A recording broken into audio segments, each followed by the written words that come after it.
Hello guys. मैं आया हूँ यहाँ पे टाटा के सर्विस सेंटर में। मेरे गाड़ी में सनरूफ का नॉइज़ इशू था। बेसिकली रैटलिंग नॉइज़ आ रहा था। एक हफ्ते आई थिंक गाड़ी लेने के 2-3 बाद ही मुझे ये आवाज़ आने लगी थी और मैंने फिर सर्विस सेंटर को कॉन्टैक्ट किया तो उन्होंने गाड़ी मंगाई। मैंने आई थिंक मंडे को गाड़ी छोड़ी थी, आज है सैटरडे, तो ऑलमोस्ट 5 दिन के बाद मुझे गाड़ी मिल रही है। तो आप देख सकते हो 5 दिन में गाड़ी रखने की वजह से थोड़े बहुत इश्यूज़ भी आए हैं। आई मीन यहाँ पे थोड़ा कलर चला गया, अभी शायद से इस पर थोड़ा सा पेंट लगाएंगे ये लोग। लेकिन जो मेजर इशू था सनरूफ का, उनके हिसाब से ये भी सॉल्व हो गया है। आप देख सकते हो ये सनरूफ उन्होंने पूरी खोली थी, तो यहाँ पे फिंगर मार्क्स भी है काफ़ी सारे, थोड़ा गंदा हो गया ये।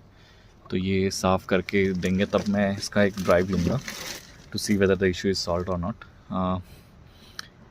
इतना टाइम उनको इसलिए लगा, जो उन्होंने मुझे बताया कि सनरूफ वो खुद खोल नहीं सकते, तो उनको वेंडर को बुलाना पड़ता है। तो उनके साथ उन्होंने कुछ अपॉइंटमेंट सेट की थी एंड उन्होंने आके खोल के जब उन्होंने चेक किया तो उनको पता चला कि इसमें एक जो वाइसर था कोई नट का, तो वो लूज़ था, तो उन्होंने उसको चेंज किया है।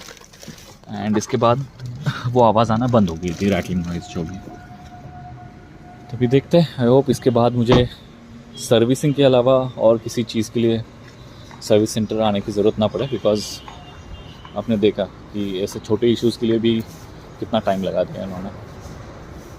चलो, होपिंग कि इसके बाद इतना आई मीन नेगेटिव एक्सपीरियंस नहीं रहेगा मेरा इस गाड़ी के साथ और मैं एक्चुअली इसको लेके ट्रिप्स शुरू कर पाऊँ। Thank you.